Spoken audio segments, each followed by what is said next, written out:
ஒரே குரு, ஒரே தெய்வம், ஒரே குணம், ஒரே செயல். எவ்வளவு அருமையான கருத்து! துயரமான ஆன்மாக்கள் துயர் துடைக்க மாட்டாளா, துயர் துடைக்க மாட்டாரா, துன்பத்திலிருந்து மீட்டு தரமாட்டாரா என்று பெரும் தெய்வம் அருள்மிகு பங்காரம்மாவை நாடி வந்துள்ள அரியலூர் சக்திகளுக்கு வணக்கம். இன்றைய நிகழ்வு என்ன என்றால், உன் எண்ணம், உன் தைரியம், உன் சிந்தனை, உன்னுடைய நம்பிக்கை. இப்பொழுது ஆடல் பாடல் இருப்பதே ஆன்மீகத்தின் ஒரு வழி. ஆனால் நாம் இருப்பது குருபீடம். அதில் எப்பொழுதுமே அவர் வகுத்துள்ள வழிபாடு முறையை செயல்படுத்த வேண்டும். பக்தி, தொண்டு, தர்மம், தியானம். இந்த ஆன்மாக்களுக்கு கதி அன்னை ஆதிபராசக்தி. அம்மா தாயே மழை தருவாய் என்றால் கோடை மழை தருபவள். அம்மா தாயே எனக்கு ஒரு குழந்தை வரம் தாய் என்றால் தருபவள். என் குடும்பம் வளம் பெற உன் ஆசை வேண்டும் என்றால் நம்மளை நம்பிக்கையோடு தைரியத்தோடு மீட்டெடுப்பவள் அன்னை ஆதிபராசக்தி. இன்று நாம் தியானம் செய்யும் போது இயற்கை சக்தியான மழையை நினைத்து கொள்வோம். மனதாறு அவளிடம் மன்னிப்பு கேட்போம். என்ன பாவம் செய்தோமோ, இத்தனை கொடுமையான வெயில், மனம் புழுக்கத்து போலவே வெளியும் புழுக்கத்துடன் இருப்பது. எப்பொழுதுமே வெயில் காலத்தில் புழுக்கம் இருக்கும். ஆனால் இது நாள்பட அதிகமாக இருக்கிறது. தண்ணீர் பிரச்சனை தலை தூக்குகிறது, நோய்கள் அதிகரிக்கிறது, மன உளைச்சல்கள் ஆகிறோம், எரிச்சல்கள் ஆகிறோம். அம்மாவை வெளியில் உள்ள புழுக்கம் உங்களை எந்த தொந்தரவும் செய்யக்கூடாது. உங்கள் கண்கள் அம்மாவின் உருவத்தை நினைக்க வேண்டும். உயிர் அம்மாவை மட்டுமே நடக்க வேண்டும். எவ்வளவு அழகாக 50 ஆண்டுகளாக செவ்வாடை அணிந்து வெள்ளை ஆடை அணிந்து இந்த கோவிலை வலம் வந்தார். 50 ஆண்டுகளுக்கு மேல் வேதமாக நம்மளுக்கு ஆதாரமான அன்னை ஆதிபராசக்தி வேப்பிலை எடுத்து எத்தனை அருள்வாக்கு கூறினார். அவள் சொல்லிய வாழ்க்கை எல்லாம் கல்வெட்டாக இருப்பது மட்டுமல்ல, எது உண்மையான அருள்வாக்கு என்பதில் அம்மா கூறியிருக்கிறார். எந்த அருள்வாக்கு உங்களை ஒரு நல்ல விஷயத்தை நோக்கி செயல்படுத்துகிறதோ, உங்கள் புதைந்திருந்த தெய்வ குணத்தை வெளிப்படுத்துகிறதோ, உங்களில் உள்ள ஏக்கமான தர்மத்தை நிலைநாட்டுகிறதோ, அந்த அருள்வாக்கே என்னுடையது, உண்மையானது என்பதை 50 ஆண்டுகளுக்கு மேல அம்மா ஒரு அருள்வாக்கில் பதிவு செய்து சொல்லியிருக்கிறார். அதில் ஒன்றுதான் இந்த தியானம். முழுமையாக தியானம் இருங்கள். உங்கள் உயிரை அவரிடம் சமர்ப்பணம் செய்வோம். அவர் உங்களுக்கு உயிர் ஊட்டட்டும், உயிர்ப்பு ஊட்டட்டும், உங்களுள்ள ஆன்ம சக்தியை வெளிக்கொண்டு வரட்டும். என்ன மாயமோ என்னுள் அடங்கினாய் பங்காரு தெய்வமே அப்படின்றதுனால உங்க உள்ளத்தெல்லாம் பங்காரு தெய்வம் இருக்கிறாங்களா? அப்ப இருக்கிறாங்கன்னா சத்தமா 3 முறை ஓம் பங்காரு தெய்வமே, ஓம் பங்காரு தெய்வமே, ஓம் பங்காரு தெய்வமே, ஓம் பங்காரு தெய்வமே அருளை தருவாக. நீங்க என்ன ஒண்ணா அம்மாவை கூப்பிடலாம், ஆசிரியர்னு கூப்பிடலாம், அடிகளாரும் கூப்பிடலாம், சித்தர்னு கூப்பிடலாம். ஆனால் அவர் செய்த காரியங்கள் எல்லாம் பெரும் தெய்வத்துக்கு சமம். ஒரு தெய்வம் அவதரித்து அருளாட்சி செய்து அத்தனை மக்களுக்கு தந்திருந்தால் என்ன கூப்பிடுவோம்? பெரும் தெய்வமே என்று கூப்பிடுவோம், பரம்பொருளே என்று கூப்பிடுவோம். அவர் மனநிலையில் அவர் எப்படி அமர்ந்திருக்கிறார் என்பதில் அவள் இட்ட கட்டளை. அதனால உங்க மனசுல அம்மா எப்படி இருக்கிறாங்கன்றதுல உங்க உணர்வு தான் முக்கியம். அடுத்தது உள்வாங்க வேண்டியது, ஒரு தெய்வம் வந்து 50 ஆண்டுகளாக வழி நடத்தினால் அதில் எடுத்துக்கொண்டு போக வேண்டியது அவளுடைய அருளான அமைதி, நிம்மதி. அப்படி அமைதி நிம்மதிக்கு நம்மளுக்கு தேவை 2 விஷயம்: அரவணைப்பு, ஆதரவு. யாருக்கெல்லாம் ஆதரவு வேணும்? அப்ப 2 கை நீட்டி அம்மாவை கேளுங்க, ஆதரவு தருவாயாக கேளுங்க. தெய்வம் இருக்கும்போது வழிபாட்டுல சத்தமா ஓம் சக்தி பராசக்தி சொல்றதுக்கெல்லாம் அசிங்கப்படக்கூடாது. நம்ம தெய்வம் காற்றில் கலந்துருக்கிறாங்க, இந்த சுவாசமா இருக்கிறாங்கன்னா கை நீட்டி ஆதரவு தாங்கன்னா அம்மா என்ன செய்வாங்கன்றத இந்த அருள்வாக்குல பாப்போமா? எதுக்கெல்லாம் ஆதரவு தேவை அப்படின்னு நினைக்கிறீங்க அப்படின்னா, முதல் விரல் விடுங்க. உங்களுக்கு என்ன முக்கியமான ஆதரவு தேவை அப்படின்றதுல முதல் பயம். அடுத்தது என்ன அப்படின்னு பார்த்தா தனிமை, யாருமே எனக்கு இல்ல, ஓடிக்கிட்டே இருக்கேன், யாருக்காக உழைக்கிறேன்னு தெரியாது. அடுத்தது சோகம். நான் என்னதான் அடுத்த அடுத்த கட்டத்துல பணம் தேடினாலோ நகம் தேடினாலோ என்னுள்ள ஒரு சோகம் வந்து கொண்டே இருக்கிறது. அடுத்தது என்ன? வலி, மனவலி, உடல் வலி ரொம்ப அதிகமா இருக்கு. அடுத்தது கஷ்டம், ஏதாவது ஒரு கஷ்டம் வந்துகிட்டே இருக்கு. எனக்கு உணவு கஷ்டமா இருக்கலாம், உடல் உபோதைகளா இருக்கலாம், பண கஷ்டமா இருக்கலாம், உறவுகளோட கஷ்டமாக இருக்கலாம். இந்த 5 கஷ்டத்துங்களுக்கும் ஆதரவு யாருன்னா அம்மா தான். அம்மா எப்படி ஆறுதல் தரான்னு நீங்க முதல்ல யோசிக்கணும். ஸோ பயத்துக்கு என்ன தேவை? அம்மா பலமுறை அருள்வாக்குல சொல்லியிருக்காங்க, பயப்படாத நான் இருக்கேன். அதை நீங்க சொல்லணும். பயம் வரும்போதெல்லாம் சொல்லிக்கொள்ள வேண்டும். அந்த பயத்தை எப்படி போக்க வேண்டும் என்றால், அஞ்சாதே, பயப்படாதே, அஞ்சக்கூடாது, தைரியமா இருக்கணும். போன முறை வியாழக்கிழமை பக்தர்கள் பேசுனதுல என்ன ஒரு தைரியம் பார்த்தீங்களா? பணம் கிடையாது, மாலை போடுவேன், உன்னை பார்க்கணும், உன் மண்ணை மதிக்கணும்னு ஒரே ஒரு நல்ல எண்ணத்துல அத்தனை கஷ்டங்களும் தீண்டி அவங்க மாலை போட்டது.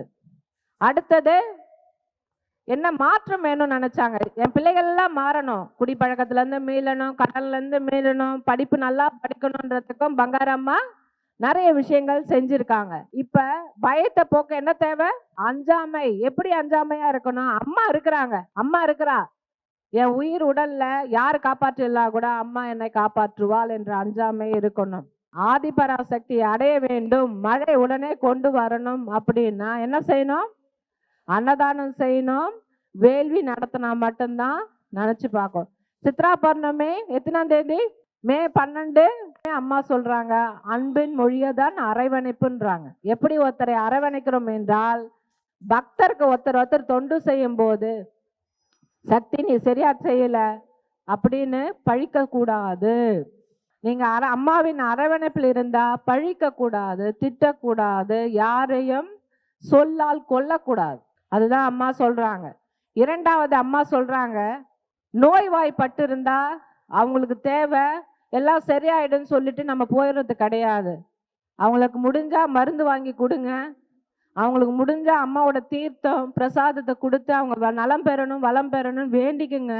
இதுதான் உண்மையான அரவணைப்புன்னு அம்மா சொல்றாங்க. பசியா இருக்கவங்களுக்கு அன்னதானம் கொடுக்கணும், நோய்வாய்ப்பட்டவங்களுக்கு உங்களுக்கு உதவி செய்ய முடியாட்டி கூட மருந்து நல்லா ஆகணும்னு அவங்களை பிரார்த்தனை பண்ணி தீர்த்தத்தை கொடுக்கலாம், பிரசாதத்தை கொடுக்கலாம், அவங்களுக்கு பிரார்த்தனை செய்யலாம்.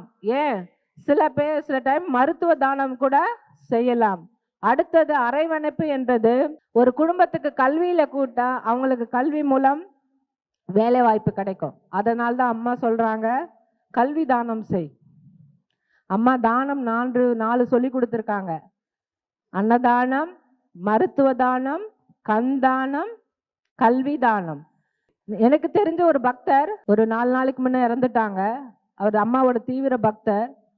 அவர் செஞ்ச புண்ணியமான காரியம் என்னன்னா, அவர் இறக்கும்போது வயது 80க்கு மேல, ஆனா அவருடைய கண்கள் 2ம் தானமாக தரப்பட்டது. அப்பனா நீங்க கை தட்டணும். அந்த மாதிரி ஆன்மாக்களை அம்மா வளர்த்துருக்காங்க. அருள்வாக்கு பாப்போமா? உங்க மனசுக்குள்ள அம்மா தைரியமா கொடுக்கணும், வாழ்க்கையில நம்பிக்கை கொடுக்கணும். அதை விட்டு ஜோசியக்காரன் சொன்னா ஜாதகம் சரியில்லைன்னு சொல்லி வாழ்ந்தனா அம்மா கிட்டே வராத. ஏன்னா அம்மா ஆதிசக்தி, எப்படியாப்பட்ட விதியும் மதியால் மாற்றக்கூடியவள், உன்னை காப்பாற்றக்கூடிய பெரும் ஆற்றல் பெற்றவள் இந்த ஆதிசக்தி. அதனால யாரை நம்ப போற? அம்மாவை தான் நம்பணும். அப்படிப்பட்ட அம்மா இன்னைக்கு என்ன தேதி? மே 1ஆம் தேதி என்ன தினம்? தொழிலாளர் தினம், உழவர் தினமா? உழைப்பாளிகள் தினம் இல்லையா? யாரெல்லாம் இங்க உழைப்பாளி?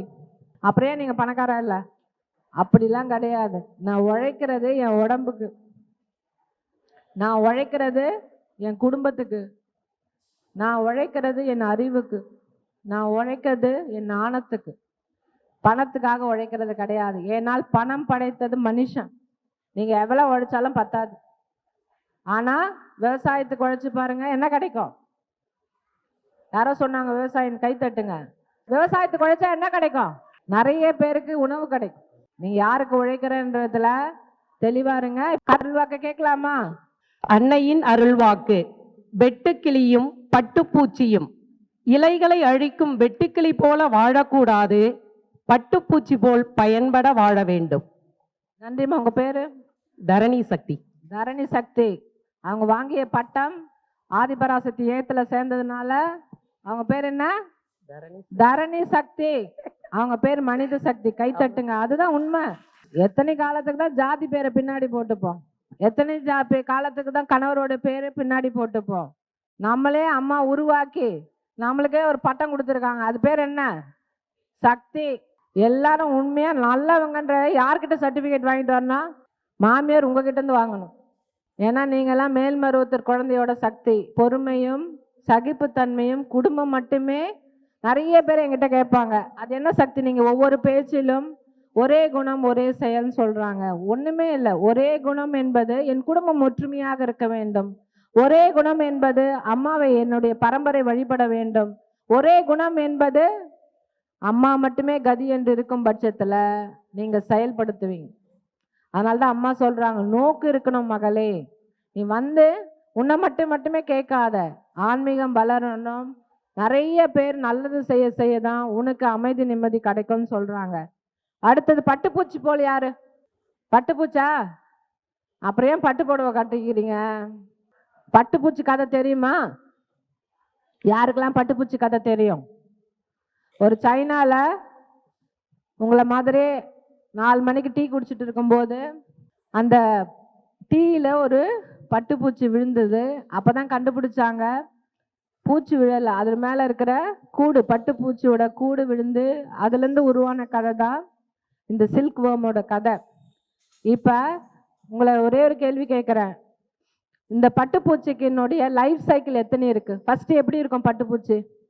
முட்டையா இருக்கும். நான் அப்ப கேட்பேன், கோழியிலேருந்து முட்டை வந்துதா, முட்டையிலேருந்து கோழி வந்துதான்னு கேட்பேன். ஸோ முட்டை வந்துச்சு, அப்புறம் என்ன ஆகும்? லாவா சக்தி என்ன ஆகும்? அது புழுவாக மாறும். பூச்சி முட்டையிலிருந்து புழுவா மாறும். அந்த புழுவுல இருந்து ஒரு விஷயத்த அது பண்ணிக்கும். அது என்ன பண்ணிக்கும்? இல்ல, அந்த புழு என்ன பண்ணும்? இலைய சாப்பிடும். நல்லா காட்டுக்குங்க. ஆன்மீகத்தில் தெளிவு இல்லாதவங்க ஏன் சக்தி வெட்டுக்கிளின்னா இலைய தின்னது, பட்டுப்பூச்சின்னு தான் விலைய தின்னதுன்னு கேட்கக்கூடாது. அதனால தான் அம்மா சொல்றாங்க, எதுக்கு இலைய தின்னது? வெட்டுக்கிளி கூட்டமா மொத்த பயிரையும் நாஸ்தி பண்ணிடும். பார்த்துருக்கீங்கல்ல? வெட்டுக்கிளி வந்தாவே பஞ்சம் வரும். அப்படியே எந்த ஆப்பிரிக்கால இருந்து இன்னொரு கான்டினென்ட் கூட பறந்து போய் மொத்தத்தையும் அழிச்சிடும். நினைச்சு பாருங்க, மொத்த அரிசி வயலும் காயிடுச்சுன்னா அரிசி கிடைக்காது. ஆனா பட்டுப்பூச்சி என்ன பண்ணுது? பட்டுப்பூச்சி இலைய சாப்பிடுது. சாப்பிட்டு அந்த புழுவும் இலைய சாப்பிடுது. ஆனா என்ன பண்ணுது? தன்னை சுத்தி கூடுக்கு வச்சுக்குது. குக்குன்னு சொல்ற ஒரு கூடு அமைச்சுக்கிறது. அந்த கூட்டுக்குள்ள தவமா கிடக்கு. ஃபர்ஸ்ட் அது உள்ள போனப்ப என்னவா இருக்கு? புழுவா இருக்கு. அந்த கூட்டை அமைச்சுக்கிட்டு தவமா இருக்கும் பட்சத்துல நீங்களும் அப்படிதான். என்ன அம்மான்னு தெரியாது, பக்தின்னு தெரியாது. ஆனா எனக்கு பங்காரம்மா பிடிக்கும். அவர் ரொம்ப நல்லவர்.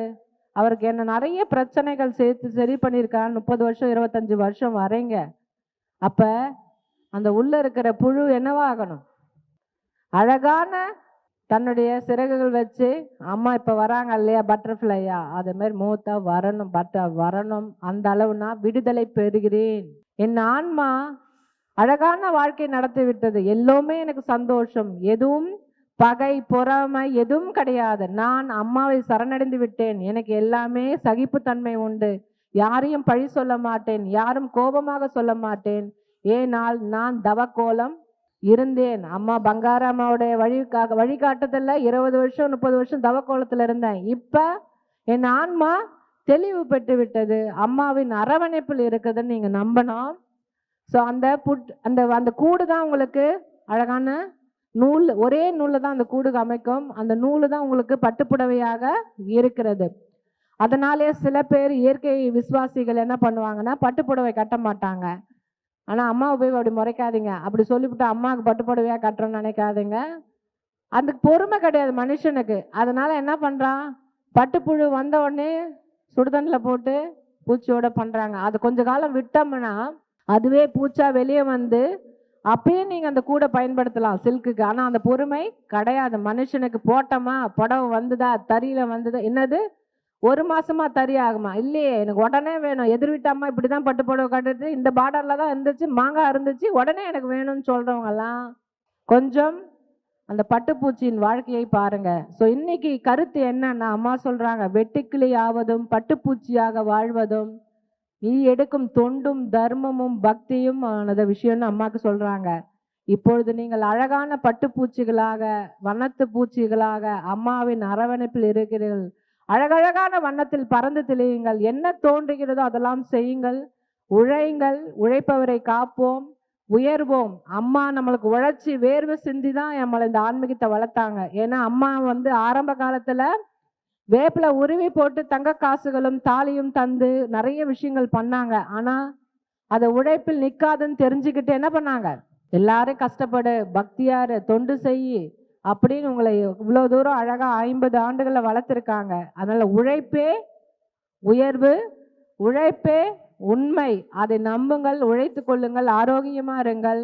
இதெல்லாம் தந்த அன்னை அவளையும் உழைப்பவர்களையும் காப்போம், வேண்டுவோம். ஓம் சக்தி. அம்மாவின் ஆன்மீக ஒளிபரப்பும் மேல்மருவத்தூர் சித்தர்பீடம் யூடியூப் சேனலை சப்ஸ்கிரைப் செய்து மேல்மருவத்தூர் சுயம்பு அருள்மிகு ஆதிபராசக்தி சித்தர்பீடத்துடன் இணைந்திருங்கள்.